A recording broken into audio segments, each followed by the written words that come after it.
Well, good morning, and welcome to our study of to be or not to be the church. We turn this morning to Gospel of Mark in the seventh chapter, and it's a passage of scripture that, on a surface reading, on a literal reading, leaves you with a lot of questions. At least it has always done that way for me.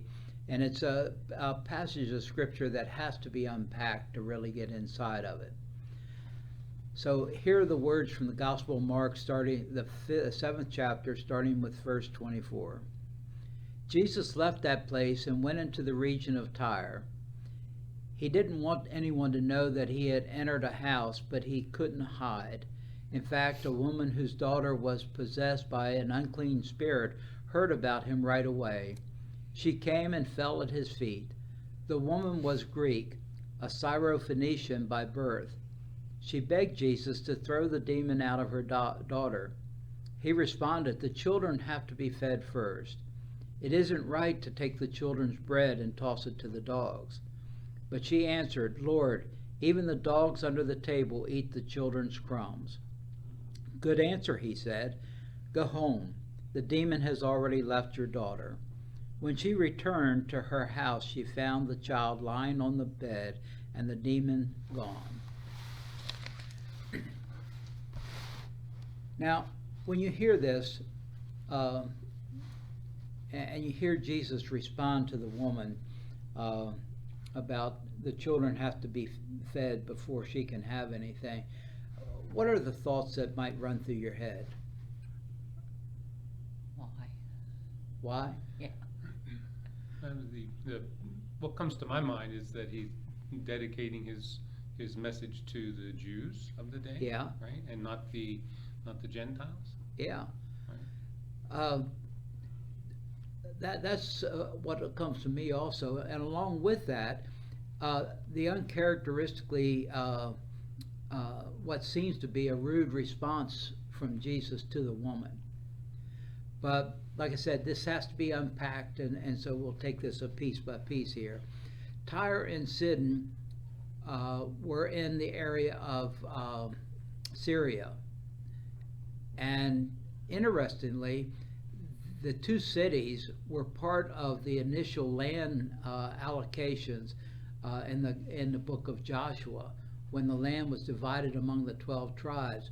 Well, these two cities were part of that area that was divided up, but they were never occupied.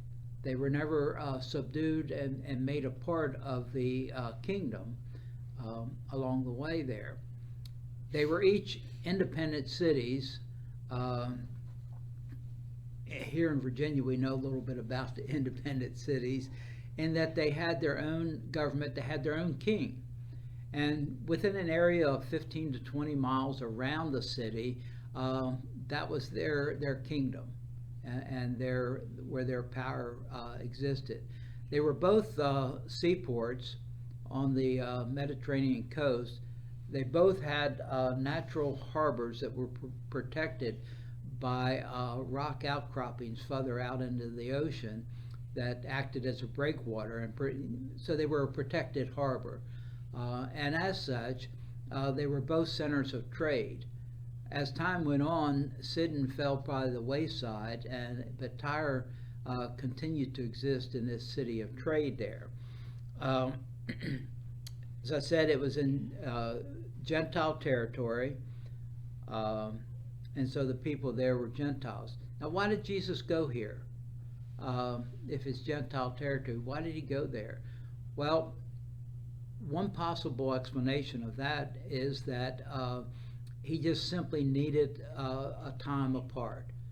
In the Jewish areas, he was constantly besieged by crowds, but also by the Pharisees and scribes who were trying to trip him up, and were generally just aggravating his ministry, always disrupting things.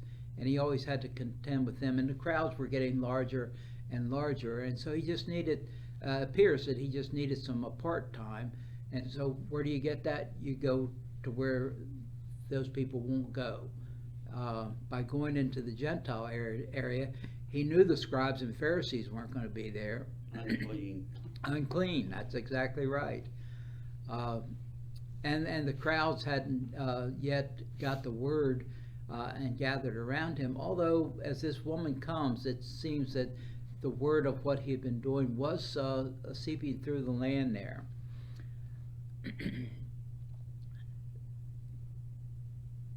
Some see this as symbolic of things to come. My personal take on that is I think that we're making the gospel say some things that maybe it didn't intend to say. But it comes in Mark's gospel right after Jesus talks about what's clean and unclean. And then you have this passage here of dealing with a woman who is unclean in an area that's unclean, and he's there.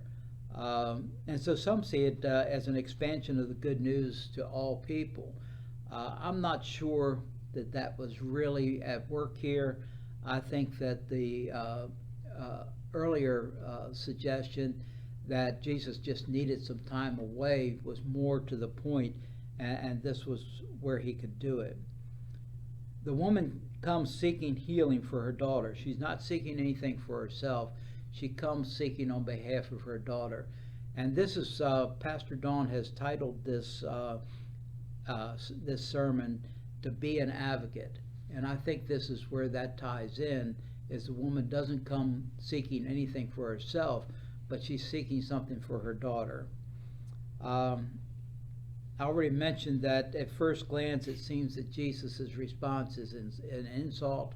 It's rude, and it's out of, if you take it in that context, it's out of character. Now, what we can't see and know are two things that would impact how this was received and how it was given. Your facial expressions and tone of voice would have a direct bearing on how this, if it was to be an insult or if it was just banter back and forth. The back and forth banter was characteristic of how people interacted with each other. And so I've always looked at this as Jesus, when he's saying this, as having a smile on his face and a soft tone of voice. You know, he's saying it in a way that it wouldn't be construed as an insult. Well, there's another thing at work here. I've mentioned before that the English language is fairly restrictive in interpreting some of the foreign languages, and Greek is one that we have a little bit of trouble with, because there are multiple words in Greek that mean different things that we translate as one word. And this is another of those instances in how the word dog is translated, because there were two words that were used in Greek. The one word which people jump to when they read this, is seeing it as an insult, is that dogs were scavengers. They were not pets by and large. And dogs that are scavengers tend to be in packs. So they're not something to be desired. And as such, it was used in the language as an insult often. But there's another word that we translate as dog. And this refers to a much smaller dog. I thought, until I read this morning, I'd always considered that the small dogs that we have today were the result of selective breeding and had been developed over time. But apparently there were smaller dogs that were pets, referred to as lap dogs. I think of little balls of furs that do nothing but yap, yap, yap, yap, yap when I think of lap dogs. But that's the reference here, and that's the word that Jesus has used here. Not the scavengers, but the dogs that are affectionate. And Barclay refers to them as the one word being masculine and this word being feminine. I know that that's a case with the Greek language, that there are masculine and feminine ways of expressing words.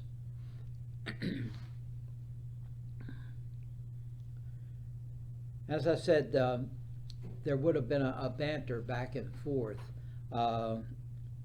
and I can see, when you unpack it and you see this, then the picture that forms in my mind is one of Jesus with a smile on his face, enjoying the back and forth with the woman there, as she says that even though the dogs, even though you feed the children first, the dogs get the crumbs.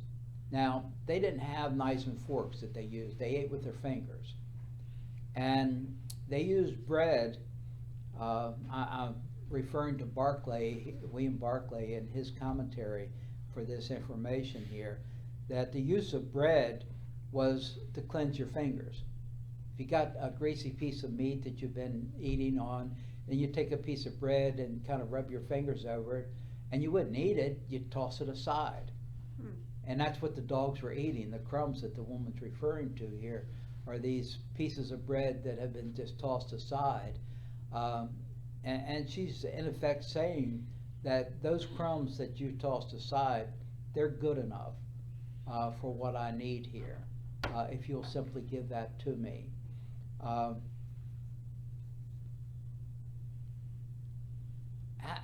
does that strike you, that she would be willing to take the crumbs if that's all she can get? You ever felt like that you had to take the crumbs? A lot of people feel like they have to take the leftovers. They're not good enough to get their first course. That they'll sit back and other people take the best, and then whatever's left over is what I'm worthy of. Yeah. And she was feeling like, well, I got a demon-possessed daughter, so I'm not worthy to be with the upper crust. So I'm having to try to seek out Jesus to take care of my problem right away. And he's showing his humanness in this attitude, because one time he was on the boat, he got upset because they woke him up because of the storm. Yeah. He went to Mount Olivet to pray, and the 3 disciples went with him or whatever, wouldn't stay awake while he was doing the praying. He got upset with them. So this is his human side coming out, because he got a little bit irritated, like we do sometimes, if people doesn't do what they have been appointed to do or asked to do. And he's going out of the quote Jewish area in order to get some rest, like a mini vacation or weekend away from, so he can get recharged again. And he'd get a little irritated that people are still finding him and trying to get him to do things that he wants to take a break from. Looking at the woman's side, what would you accept if it meant your son's life? Whatever you could get. Yeah, if it meant life, yeah. Well, being freed from this demon was life. Yeah. And being a parent, you're gonna give your children better than what you had, hopefully, and try to get them on their feet a lot quicker and more stable than what you were, quote, brought up, or what you had in your life, so that their lives would be easier and won't make the same mistakes. You try to convey to them, hey, we've been through that road, down that road before, we found out what it was. That's not the way to do it. Try to make it better for your children and grandchildren. I've told this story numerous times in my pastoral career. When Jenny and I started dating, how her family dealt with family get-togethers was entirely opposite of the way that my family dealt with them. When I was growing up, the extended family gathered in my grandmother's house, and she had a small kitchen that also served as a dining room, and there was a pecking order. You had to eat in shifts, and there was a pecking order of who ate when. the men had the first sitting at the table, then the women had the second setting, and the children got the last. And the older children came before the younger children. Now, that was just a pecking order, the way that the people were fed. I was amazed the first time that I went to a family gathering with Jenny's family, and they did it exactly opposite. The children got the first setting at the table, and then the adults came after that. And as we were talking about this, Jenny explained to me that it didn't have anything to do with children being more important in the way her family dealt with it. It was simply to get the children out of the hair so they can go Right. outside and play. We did and the same thing. And the adults can sit and visit at Enjoy. the table. But in the example of my grandmother's house, while there was this pecking order, and growing up, I always felt that we got what was left over as a child.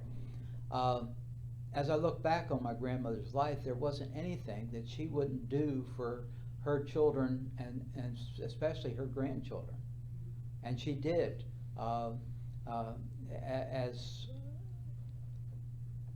taking in some of her grandchildren who needed a home at times, and bringing them into her home and dealing with a teenager in her senior years on that. But I think that there's a lot to be said here. The point that you were making, Roger, is one that was always hard for me to learn, hard initially to deal with. That when you're helping someone, giving them the leftovers, what that conveys to them as far as self-worth, and that if when you're helping someone that you turn around and give of your best to them, what the message that conveys to them. And that's one of the things that here at Main Street that I've always been kind of proud of, is that the way that we go about helping people, it's not with leftovers.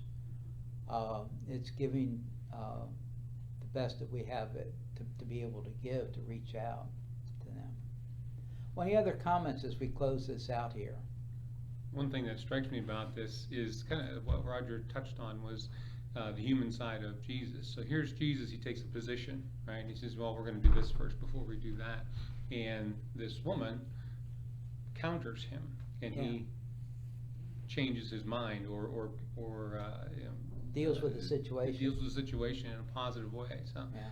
I thought that is kind of interesting. I don't know if that's a standalone situation, you know, in his ministry or not, where he has a back and forth with somebody and changes the position. I suspect that it was. It's just not recorded as much as it's suggested here. Well, he did another one too, Centurion.